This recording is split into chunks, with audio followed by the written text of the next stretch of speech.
I want to submit to you that be fruitful and multiply under the new covenant is, as it was under the old covenant, about people. But not just babies being born, but souls being born again.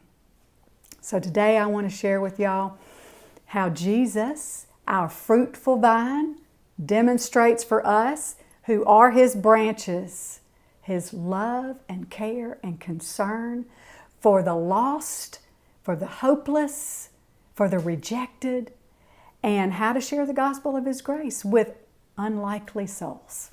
It was about the 6th hour. A woman of Samaria came to draw water. 6th hour means the heat of the day, dry, parched time of the day in that, area of the world. And this is a picture of this woman's spiritual condition. And she's come at the time of the day when she expects the well to be deserted because she has a terrible reputation, shunned by the other women. And I thought, she can run, but she can't hide from Jesus. One of my favorite scriptures, Proverbs 19:21. Many are the plans in a person's heart, but it is the Lord's purpose that prevails. All right, think about it. This woman went to draw water. That's it. That's all she had on her mind that day. The last thing she would have ever thought is that she was going to meet her Savior that day and her life was going to change forever. And isn't that the way it happens? Sometimes Jesus shows up when you least expect Him. And I thought Kairos happens in the midst of the daily going to get the water from the well, right? Just in the midst of Chronos. So He meets her alone. That's key, away from the world, away from the eyes of scorn. And we see that in other places. In John 3, we see it with Nicodemus. He meets with him alone. Or in John 8, he meets with the woman caught in adultery. Where are all those accusers of yours? There's no one, Lord. So He's just there with her.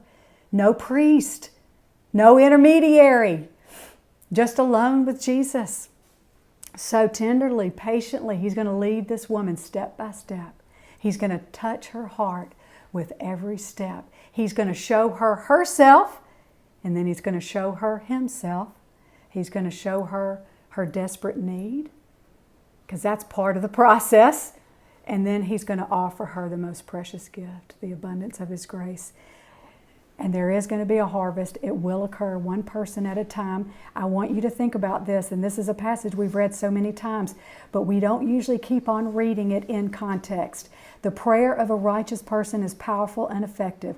Elijah was a human being even as we are. He prayed earnestly that it would not rain, and it did not rain in the land for 3.5 years. Again he prayed, and the heavens gave rain, and the earth produced its crops.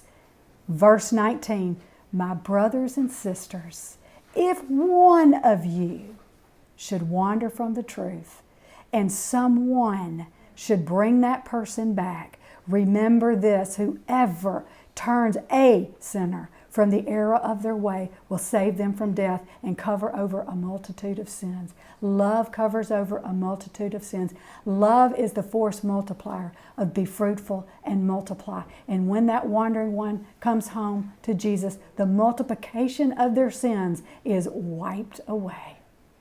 So, beautiful story demonstrates for us that there is nourishment, satisfaction, fulfillment, and going after, even if it's just one wandering person. It's nourishing to unveil Jesus one person at a time. Jesus said the harvest truly is plentiful, but the laborers are few. Therefore, pray to the Lord of the harvest to send the laborers into the harvest. So we do pray for those laborers, but may we ourselves be willing and available to be those laborers, to sow, to water, to harvest, and to have, like Jesus, you remember, He only does what He sees the Father do. If we have eyes to see what the Father is doing, if we have ears to hear what Jesus said right here, behold, I say to you, lift up your eyes and look at the fields, for they are already white for harvest. So may we be fruitful branches of our fruitful vine, not be afraid to cross over the walls. May we not regard anyone according to the flesh. May we not regard anyone as hopeless. May we only see what Jesus sees. And may we consider it worth our time, our investment, to go after just one person. And I thought, We say this all the time. Why is this? Because as Jesus is, so are we in this world.